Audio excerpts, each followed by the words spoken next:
Hey guys, so no real formal intro for this video because it's just kind of a random upload.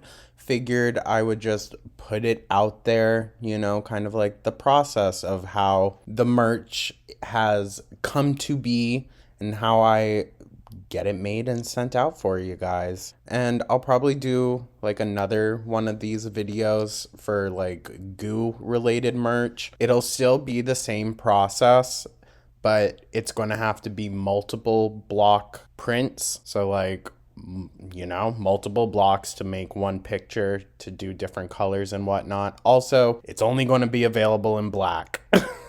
Just because I didn't want to have to do a fourth block for a fourth color. So the black of the t-shirt, that'll help. But yeah, so this is just kind of a random video about the process, picking out fonts and whatnot. You see Goo here helping. Very kind of him, giving me side eye as always. And yeah, so you pick out whichever font that you want. I believe I downloaded this one, maybe. Then once I had it picked out, printed off, whatnot, this is just your basic kind of tracing technique.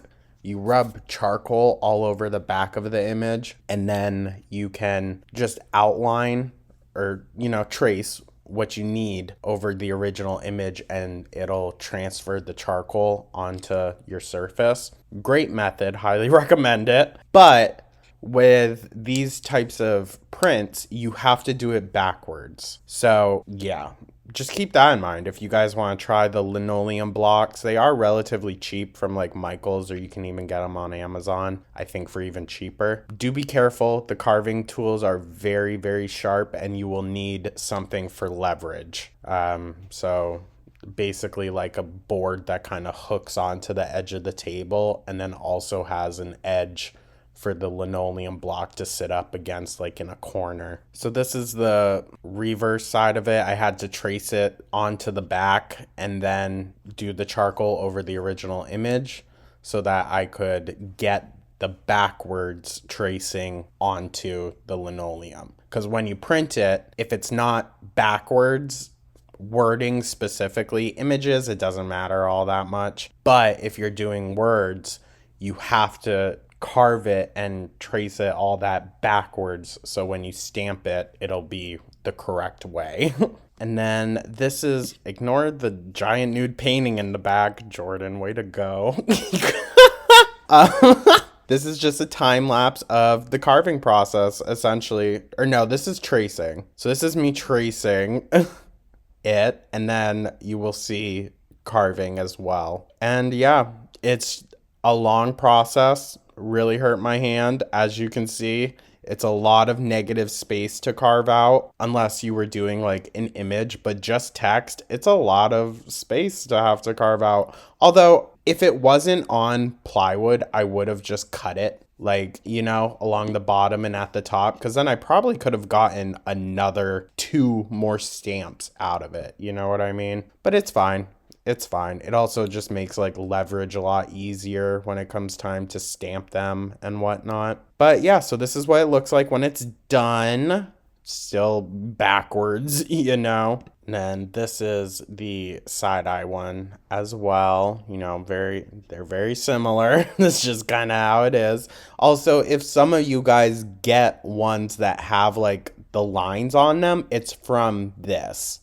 The texture of carving it out, which I don't know, it makes it kind of a bit more artsy-ish feeling, right? Listen, I think the merch kind of plays into the idea of wabi-sabi. If y'all have ever heard of that, it's an art movement, and it's about embracing imperfections. And while my art in general doesn't specifically go into that ideology, it definitely embraces it, especially in the more figurative works that I have around my apartment. There's a lot more kind of free will given to the paint in them, if that makes sense. I enjoy that aspect. It's handmade, it's hand done. I don't have a press that can give 1,000 pounds of pressure to a single square inch, you know? So it's going to have an aspect of that handmade feel to it, you know? But I think that also makes each item that much more individualized. I don't know, I could just be BSing. That's a completely fair take as well. But I like to see the good in the imperfections, you know what I mean? Now, this is a video of just the process of making the prints. I'm doing it on one of the canvas totes. You know, you gotta get the ink all over. And I just kind of like pump these out as a production line, you know? Gotta roll the ink on, and I have to do it like multiple times to really saturate it because I, once again, don't have a mechanical press to assist me with that part. I really have to load up the ink so it'll really transfer over. Sometimes it is a pain and I have to go in with a paintbrush and fix things, but just think about it, like I'm spending even more time making sure it looks perfect for you guys. And yeah, I just work on this in my living room on a big old trunk that I have. I use it as like a coffee table pretty much. As you'll see, I'm trying to really stamp it in there, and voila. And it washes off very easily, like the ink from the block and the plate and whatnot. I do go in after with an iron to set it all in before I wash them again.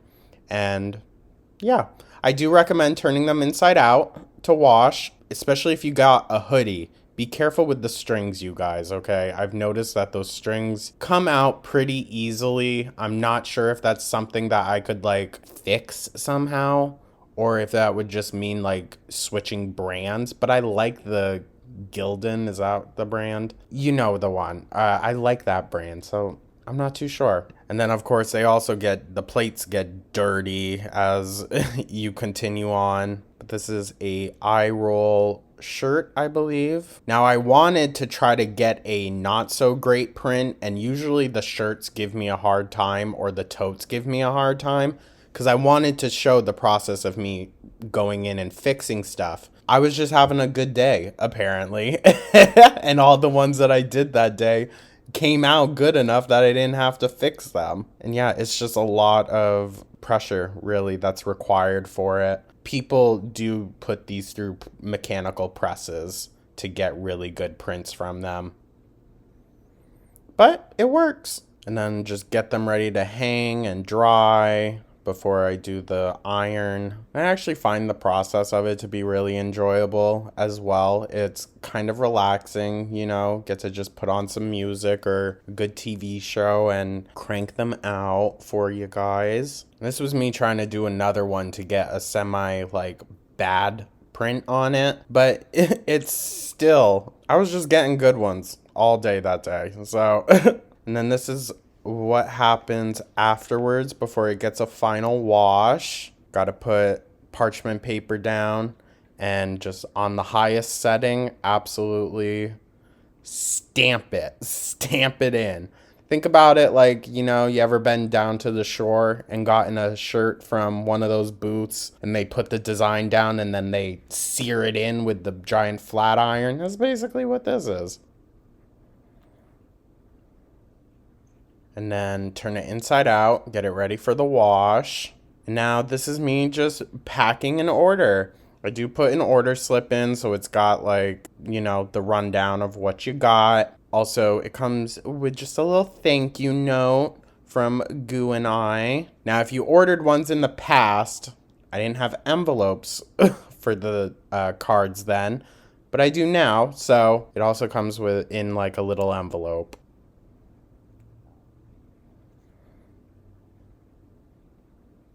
And I'm going to use tape because I'm not trying to be licking on everyone's packages. That sounds so bad. But yeah, then we, you know, pack it up.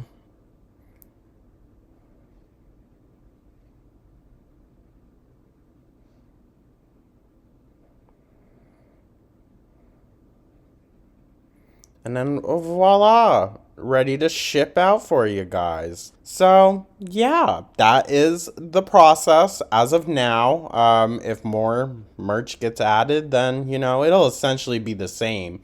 But images and whatnot, if it's a multiple colored print, that, it requires more blocks and more carving and all that. So let me know your thoughts, guys, if you enjoyed seeing kind of like the artistic process. I know I don't get too into it all that much over here, but I did go to school for art. I did do like linoleum carving. That was more from like childhood art camps and whatnot. I picked up that trait from, I guess, skill. I don't know.